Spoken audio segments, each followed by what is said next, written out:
Anup, you're hearing that, we have to do a lot more with a lot less. Yeah, so your thoughts, your views? See, I agree with almost everybody saying that we need to show value. Yeah. Okay, we are running a finance company, and I don't feel ashamed at all to say that in each and every decision that I take, I look at money very carefully. For example, if I say that I am going to spend so much of training, I will give it in writing that what is the value add I am bringing to the organization in terms of how much of money I am going to bring to the table. A simple example, any person in my organization, he leaves, my team comes to me. I say that, okay, the person who left, what was he drawing? He says, okay, say 5 lakhs. So I said, why should I pay 5 lakhs? I want to pay 3 lakh rupees and I want to get the same productivity. Now that's the way you keep on saving money. So year on year, we have saved on an average about 1.5 crores only in terms of recruiting cheaper resources, at the same time ensuring that your productivity does not get hit. I'm raising a statement here, cheaper resources. Okay. And the audience, I'm hearing the audience wanting to say something. Okay, so let me again. I'll pause on that. Yeah, go on. Okay, yeah. So cheaper is not the right word, inexpensive is the right word. Okay. Okay, so I stand corrected. But yes, also if you look at it from our perspective, any person who quits the organization, the line manager first says, when are you getting me the next guy? Because each day lost is actually a business loss for me. So I need to have people in place in advance. I need to ensure that attritions are low. I need to ensure that I build careers for people. But any decision that I take, the first thing that actually cuts ice with all the line managers and with everybody, and it's extremely easy to convince, is the moment you have your finger on the numbers. The moment you have it, I think it's there. So I understand, I mean, does it really work? You're always talking, that if a resource leaves and he or she leaves to another organization with a higher salary, and you always maintain that parity when a new person comes. Does it always work like that? Because I'm thinking, and I'm trying to be, I'm using the word contrarian over here, we also hold budgets, people budgets. Does it work on the long term? We have an employee value proposition. You want to attract good talent. Compensation should just not be the main reason why people come to you. But because of the huge pool of resources being available over there, are we being fair to the workforce? I ask a simple question to people. Do you need a Superman to do this particular job? Okay, many times, the more you pay, you'll get a better quality resource. But my job is not to always pay more. My job is to pay lesser and get at least the same quality. Otherwise, it's extremely easy. I mean, you don't need actually an HR guy to get a very expensive resource who will do a much better job. It doesn't make sense to us. Tomorrow, your line manager will ask you the same question. What I'm hearing is we're becoming more and more business managers as far as numbers are concerned. In fact, more than line managers sometimes. More than line managers. Because many line managers, they say that, what's it? It's just 2 lakh rupees more. Please pay. So, I mean, I think it's a role reversal.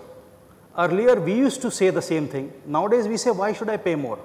You tell me what's the productivity that the person brings on the table. I say that a cheap location, an inexpensive location, he will generate business worth only 5 lakh rupees.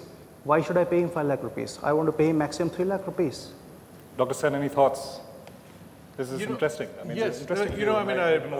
Actually, I could say something on either side of that picture, because as HR professionals, both are true for us. We have to really, at one level, to go back to what I was saying, that why is this the age of HR? Because I see increasingly, and it's been so, that the CEOs are now looking to the CHRO or the HR organization as their primary thought partners. Now, that's a fairly sharp departure from the CFOs or the heads of engineering or the heads of marketing and sales having that primary position at the table. I'll give you a sense. Recently, I ran a workshop for 50 CEOs and 50 CHROs only. Nobody else was invited. They were looking at the future. They were looking at organizational design for global effectiveness. I was struck by the very thought behind. that led to these people coming. This was not something you would see that commonly even 10 years ago, 5 years ago. So to endorse your point, if the HR professional of today is not a sophisticated business person, if they don't understand numbers, and if they talk in sort of woolly terms, then they're likely to lose that seat at the table, because you do need the language of business, as it were, to interact and try. But there, as with anything, there's balance. And then there's a limit to which you can take that perspective. And there you said the other point, which is it's all about productivity. And today we have unprecedented opportunities to enhance productivity by simply enhancing the lateral connectivity, the interrelationships, the ability to marshal resources, in a lot cheaper.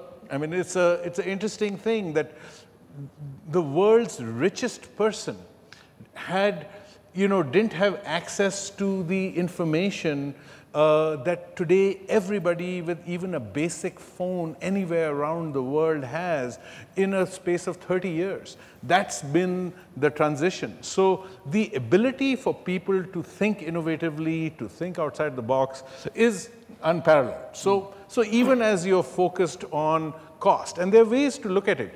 People are overawed by brand names, sometimes the brand names of institutions. It's not about the brand name, it's about the attitude, it's about the ability to learn. So on the flip side, for us, it's our sensing capabilities, our ability to detect talent, our ability to nurture talent have to be sharper. We can't use shorthand, they went to this school, they got this degree, so they must be okay. That is one thing that is increasingly changing. If you actually track today who becomes the MD, who becomes the CEO, who joins the C-suite, 75% of those people, especially overseas, less so in India, where we are still a little more traditional in that, come from very non-traditional places.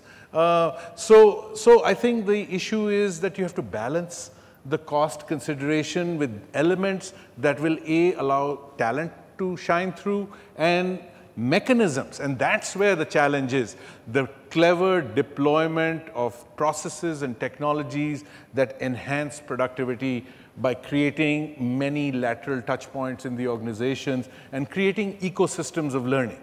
And so that's a new challenge. We are historically used to perhaps looking at things in a more linear, predictable fashion. So the job has become more important, but at the same time it's become more complex. And that's how I would harmonize the two.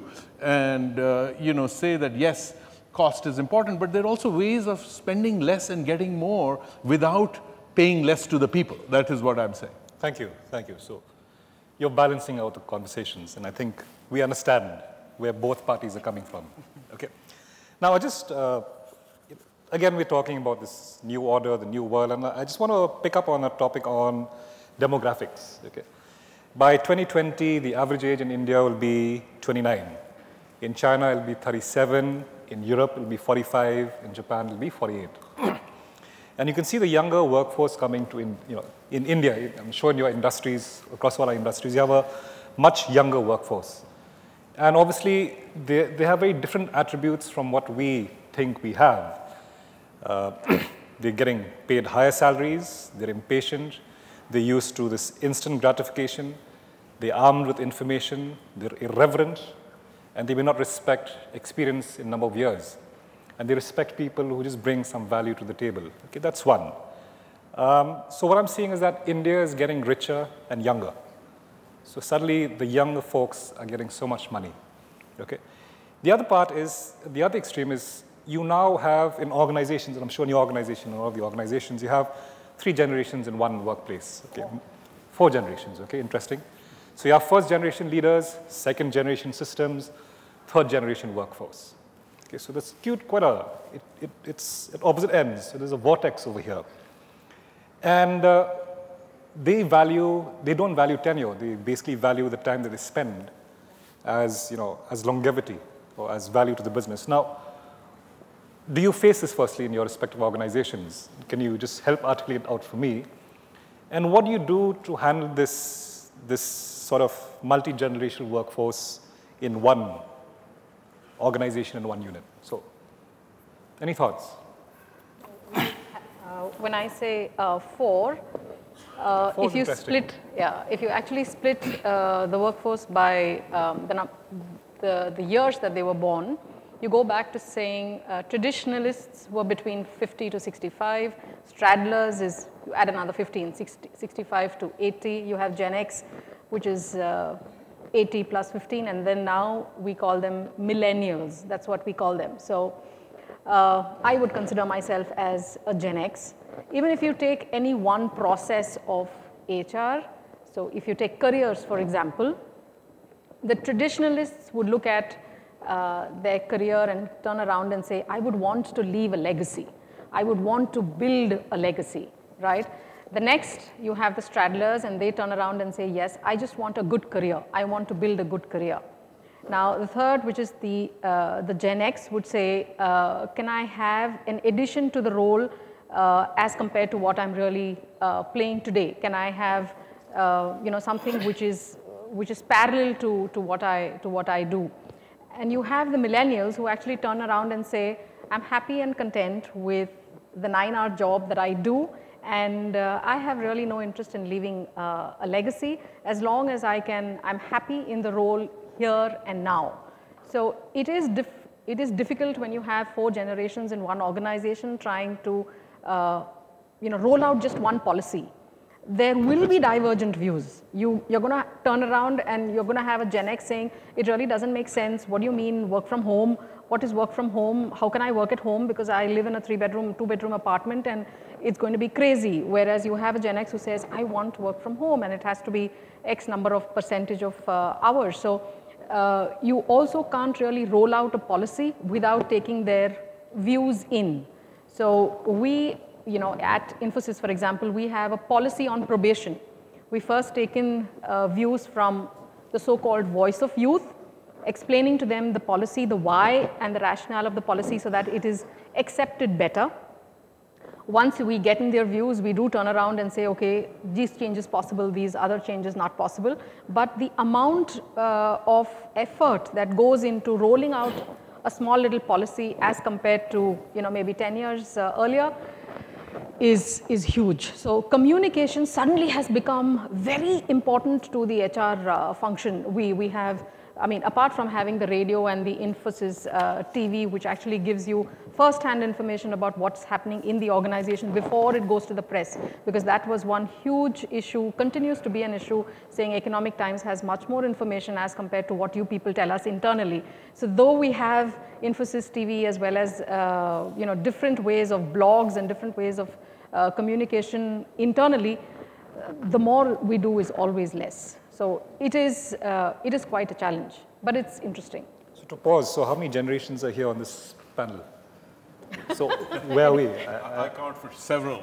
You count for several, okay. So any other thoughts? Because it's interesting that you can't have one policy for all. I should let you speak, but I have a thought. I would like, I like what Kavita said, is that it is an interesting time and there are no easy solutions. If any one of us are thinking that, So I think these are interesting time and there are no easy solutions. So if anyone says, as I like what you Kavita said, we are almost reinventing all the time how to manage this balance. The biggest challenge that we face today is avoiding the temptation of stereotype. We typically do a stereotype so that we understand the things better. But the stereotypes sometimes do not work. Our CEO did a research on Gen Y, and he actually published a book right now, but we did a survey on what does Gen Y want. And we had a seminar like this, and we called some speakers, and we called what is typically called a Gen Y to listen. Then we asked somebody randomly, so how did you feel the seminar? That girl said, something, I did not like every speaker said, when I was your age. You are never my age, because you have never lived in the era that I am living when you are that age. It was a very direct and blunt feedback. Second thing is that I think and I completely agree with Kavita, that's a generation which is here and now. And that is good, but they also look for bigger cause. For example, when Uttarakhand happened, some of our associates put up a hand and said that, look, I am taking a time off scheme and I am going for 2 months for a volunteering. This also is Gen Y, because they are looking at the purpose which is beyond the current this thing. Meaning. They're looking for meaning. They're looking for meaning. They're looking for very different things. And I think while I said it is difficult to figure out how do, and I agree with you, how do you make a policy or a process which satisfies everybody? What we keep doing is, one is what Kavita said about communication, but the second is also about, can you develop different views in the same organization on the same issue? For example, we have something called a shadow executive board. I mean, they actually get all the issues which the management committee handles, and they give their own opinions very, very boldly. Then there's something called Women for Excellence, and are there any issues which are to be impacting the gender? And they come with some views on some of the issues.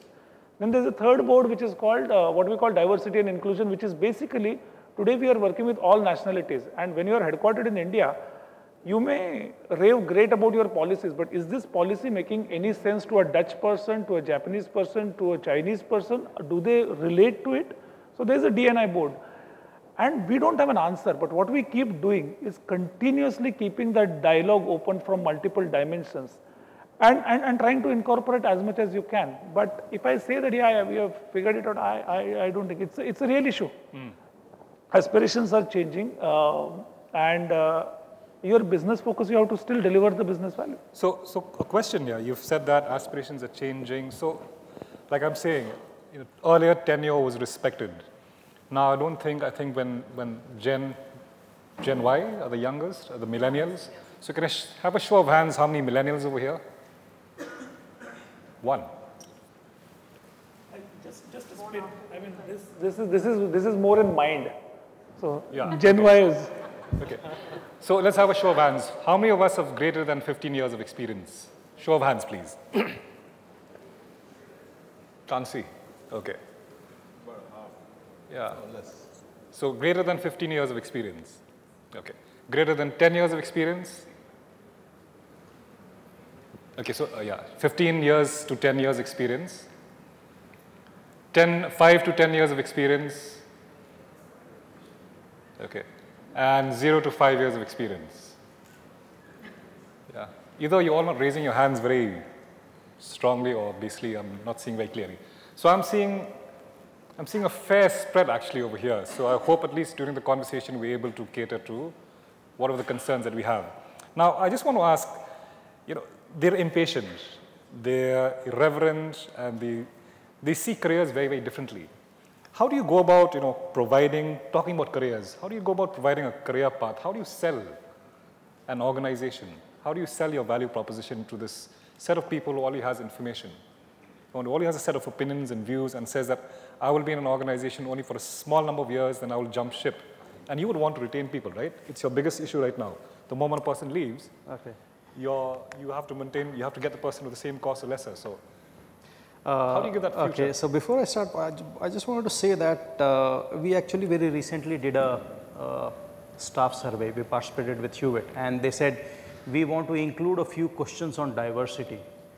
So I said, oh my God, don't do that. They said, why? So I said, my male-female ratio is very low. They said, sorry, you got it completely wrong. Diversity is not about the male-female ratio. It's much more about how open you are to accept others' view. Okay, so that's when I realized that I think even in the staff survey, they are gearing in terms of the age gap. What we do is that, I mean, I always give a benefit of doubt to the people. I always say that, look, if you're jumping careers too fast, maybe you're wrong, okay? Because you probably are not in a position to realize what will happen later. Because I, as a recruiter, the moment I see that, okay, so many career jumps, I will immediately throw your resume. So we do a career counseling for all the people across the organization, telling them that why should you spend more time in an organization. Also, what I wanted to say is that, see, a couple of years ago, actually, India was in a boom. And hence, there were a lot of job hopping that was going on. It doesn't help consultants keep calling every month, and every employee feels he's a real superstar, And the reality is when they go for the interview. Absolutely. And somehow I feel that a couple of trends that are actually had happened in the US is probably slowly happening over here. Like many years ago, there also were job hops, but then slowly people are becoming more stable in terms of careers. I think now that the situation, economic situation is not so very great, people are slowly becoming more conscious, okay? Even if it's at a people with just about say 4 or 5 years experience, the consciousness is growing up in terms of they should spend more time in an organization. Interesting. I mean, it's not that the Gen Y is absolutely wrong. They are also adapting to a lot of things. Okay, so I think it's a positive sign, and that's all from my side. Yeah, I want to pick up on one thing. Just picking up from where he left. If you look at the employee value proposition can't really remain constant. It has to keep changing. Earlier, it would remain constant for say 3 to 5 years, but now you need to really relook and review the employee value proposition that you have for the organization. And it depends on what is attracting employees or candidates to the organization.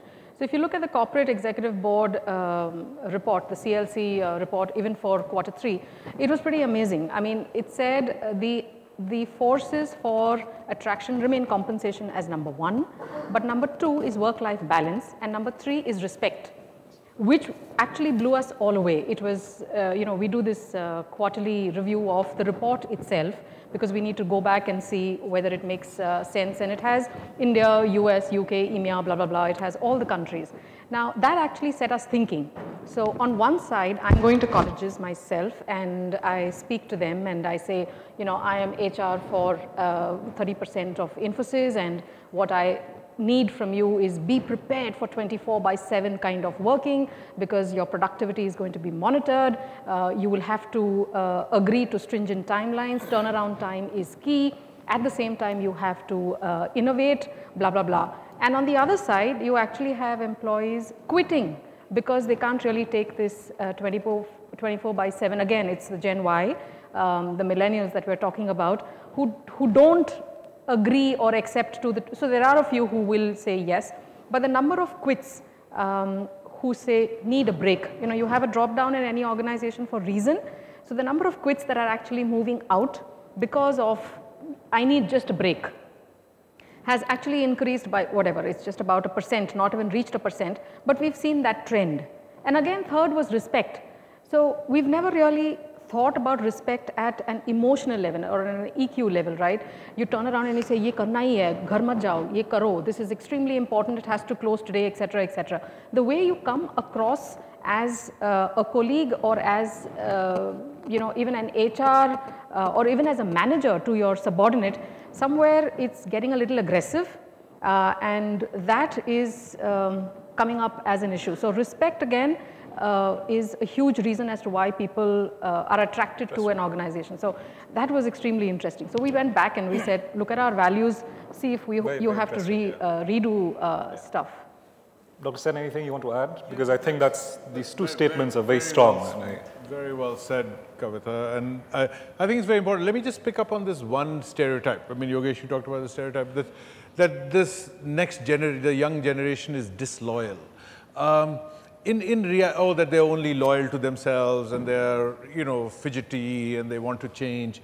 I personally believe that trend has always been there at some level. It maybe seems exacerbated today, but largely it's the same. I think the challenge today for organizations is to ask not what are you doing for me, but as human, what are we doing for you? What are we doing to keep you loyal? What are we doing to keep you engaged? It's not that they don't want to engage. It's not that they don't want to work. It's that the onus is on us. The onus is on understanding the whole person. Certainly when I was a kid and when we were starting out, it was all about, yeah, we are interested in your time and your ability for a certain period. Beyond that, we don't really care who you are as a person, what motivates you, what drives you. Are you looking for a larger purpose in life? What is the balance? All of those things. Today, that has come much more front and center. You need to understand and place it in context. So your notion about communication having to be nuanced, to understand the generation better is more accurate than just branding them, saying that they're not loyal or they're not. In reality, this is a generation where volunteerism is at its height. More NGOs are coming up than at any time. People want to serve. They want to be part of something larger than themselves. And so the opportunity is for the organizations to reimagine themselves and present themselves in a way that's important. And I think the older generation can play a great role in smoothing this. We are certainly emphasizing at Tata a great deal of so-called relationship learning, where we're actively putting generations together, whether it's on particular projects, whether it's on just experience sharing, because there's so much tacit institutional knowledge that leaves with the senior people that never gets captured. Who better than the younger generations to learn from them?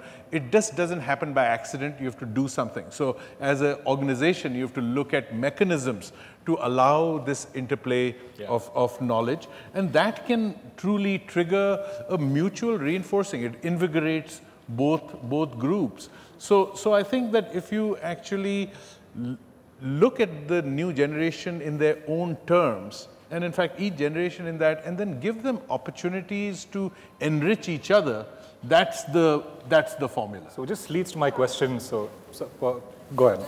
Go ahead. I mean, I completely agree with the interplay that he mentioned. You have to have senior generation folks within your organization work closer, mentor the younger generation, so that there is an interplay of ideas. Going back to the same report, while 50% of the survey that was conducted or that is conducted by Corporate Executive Board said there is an increase in discretionary effort over the last 3 years.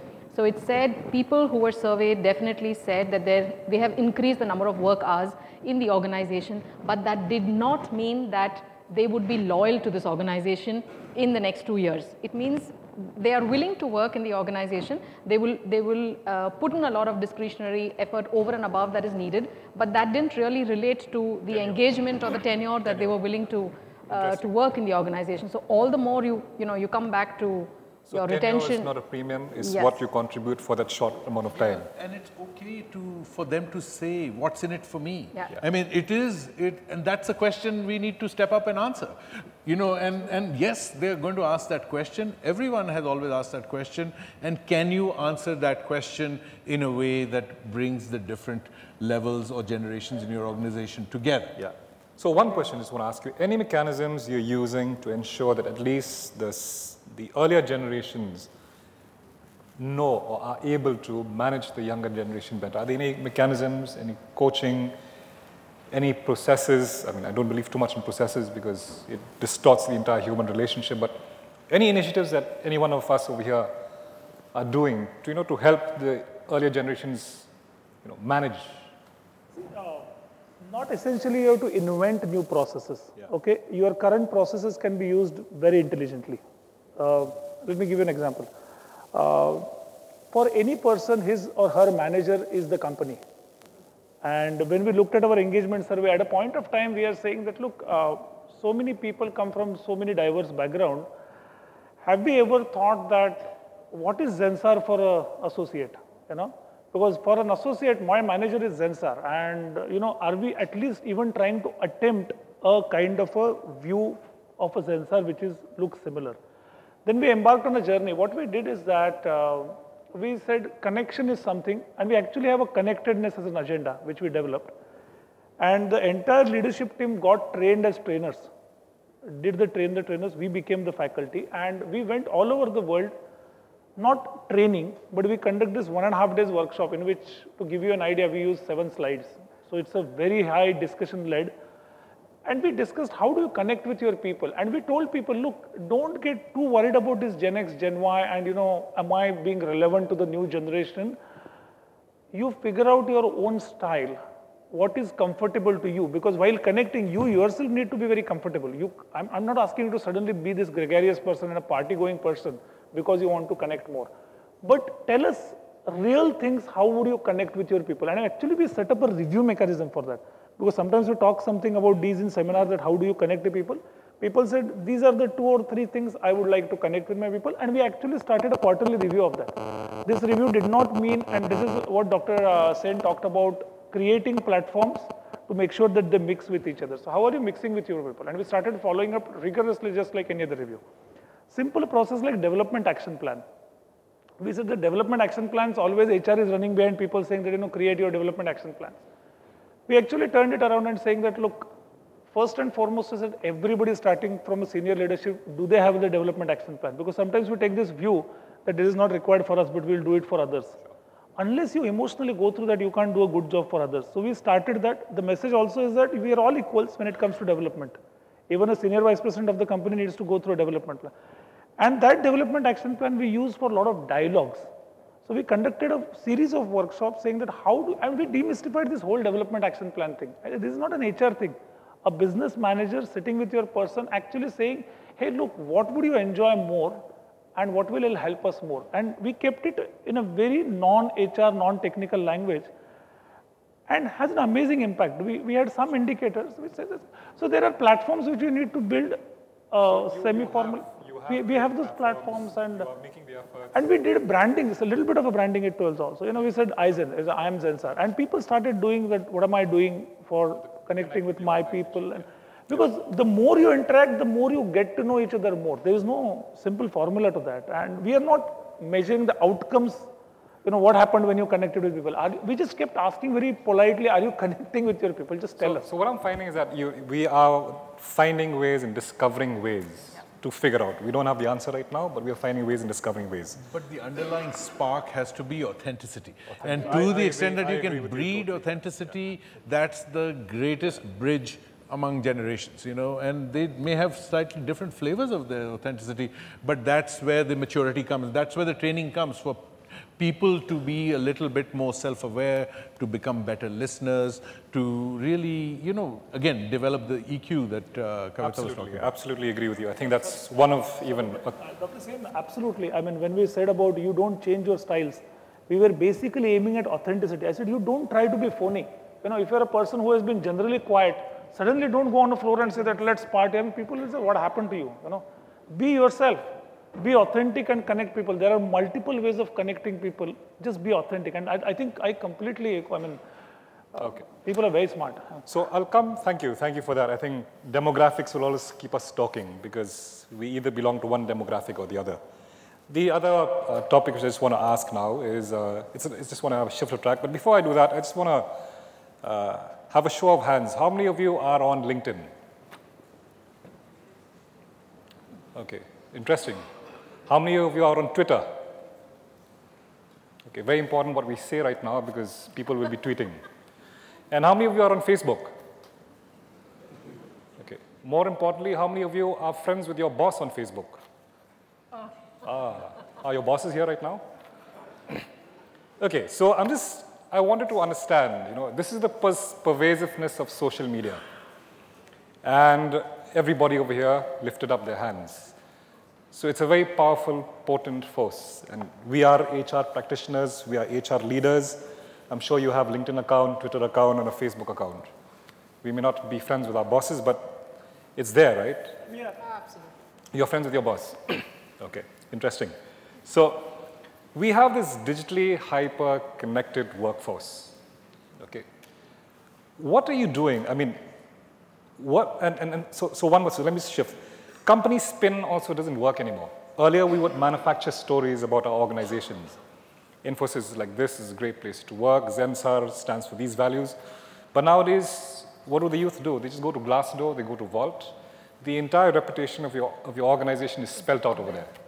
And they go into certain details where the reputation of your managers is mentioned over there. Yeah. And they even give recommendations, don't join this unit, don't join this business, don't join this organization. They go to granular details, don't go and join that manager. How do you manage all of this? So firstly, do you have ways and approaches? Do you understand social media firstly? Are there any approaches which your organization is doing, considering pervasiveness of the workforce, pervasiveness of the medium, the entire workforce is doing here? What are you doing with social media? I kind of touched upon it earlier on, Calvin. Yeah. But what nearly about, the average age is about 25 at Infosys, so everyone's on social media. We don't really allow it during office hours on your laptop when you're connected at your desk. For people who really don't have that facility of, plugging in Tata Photo on while you're at work, we have bays that are allotted to people to go out there and visit. But we understood that it is a very powerful force, not just for communication, but also to set right perceptions that people would have. So what we did is we actually have a Facebook internally in the organization. We call it Infosys Bubble. And so I have my name, I have my age, what is it that I like, what is it that I dislike, blah, blah, blah. I have my entire personal profile. And as and when there is something in the organization that has affected me as an employee, I'm free to go right in there. Now, I have followers as well on Bubble. So for example, promotion percentage of 8% announced at Infosys, which was done last year, was actually announced on Infosys Bubble by my boss. Now, we really didn't go and say, we will tell the board, and I mean, we have the board sign off, so finance signs off, and then we go and tell the heads of department, and then they will go and tell their managers, and managers will go and say, you know what, we are going to have no. We said one shot, everyone gets to know, and this is real time, absolutely real time. So this is just one example, but you have an Infosys. This is on Facebook. This is on Infosys Bubble, internally available to all Infosians. So if you have a query, for example, if an Infosys employee posts a query saying, when are whatever, H-1B visa slots being released, that can actually be a question that goes to me or to my boss or to any of my HR colleagues. And when we reply, everyone who's tagged to that particular employee gets to know. So it's not he writes me an email or comes to my cabin and says, I want to speak to you. When are the H-1B slots getting released? No. It's kind of direct. I don't even know where he sits, which DC he operates out of, which country he operates out of. But it's direct, it's real time, and it's instantaneous. So I have to be very careful when I respond. Most of the responses are like, studied by me, audited by me before I put it up. So it's not like an email conversation that I can have. You also have Infosys TV, which is, we recently had the yearly strategy meet. So as an example, we had 200 employees who were just between the experience age of 3 to say 5 years who were invited there for the strategy meet. And the moment you have this meet that was getting over, you have a recording session which was put up on the internet or the portal, and you have people worldwide who could actually see it. So it may not be real time, but the moment it is over. So I understand there is a lot of, you are leveraging one medium, which is your own medium in that way. But is there, and it's two-way. I understand, but is there, I'm just shifting that. Are you using Twitter? Or are you using Facebook? Are you using LinkedIn? I'm trying to understand because externally, I feel it's externally. And are you? Externally, LinkedIn in a huge way as far as recruitment is concerned, hiring is concerned. That's my biggest source today. In fact, over just 1 year, the percentage doubled. I rarely go to consultants. It's only if I require niche-skilled employees that I go there. But LinkedIn in a huge way as far as recruitment is concerned, yes. Interesting. I'm sure. One is that there are established media, and today all these established media have their own product offerings. Like you can use a lot of Facebook and LinkedIn features to actually recruit, and they have their own products, which we are using. About social media, also it is a very personal, it's a very personal tool also. And if you are on social media, you can engage with people personally extremely well. And without getting into too much of a detail, I'll give you a very simple example. Finally, all of us are always trying to engage with people internally as well as externally. Internally, what we do is what Kavita says. I mean, our intranet also looks more like a Facebook now. And whatever people are curious about, we have already put it there. Because, a lot of traction happens on what this promotion policy must be. So to give you a simple idea, traditionally promotion policy and how do you get promoted in this company for some reason was never shared. And what do I do exactly to qualify for those kind of things are already put there in public. So go and see whatever you want to. So you have, I want to say, you have an intranet. No, that is one. I'm trying to really debate over here. No, outside world, each one of us use social media personally also, because one is what company uses, and we use LinkedIn, Facebook, and all those things for recruitment and other engagement initiatives. All of us use social media very, very clearly because, for example, things like Twitter and Facebook are very powerful media to tell the world what you want to tell about your company also. Because these are very great influence kind of. Simple example, whenever we have our annual day, it's a big show and all of us participate. me and our CEO almost act like somebody jokingly said Facebook reporters, because we keep posting those little things which are happening all corners. Sure. And suddenly you get comments from the ex-employees saying that, I wish I was there, I want to join. We have actually implemented boomerang recruiting very effectively, catching on emotions of.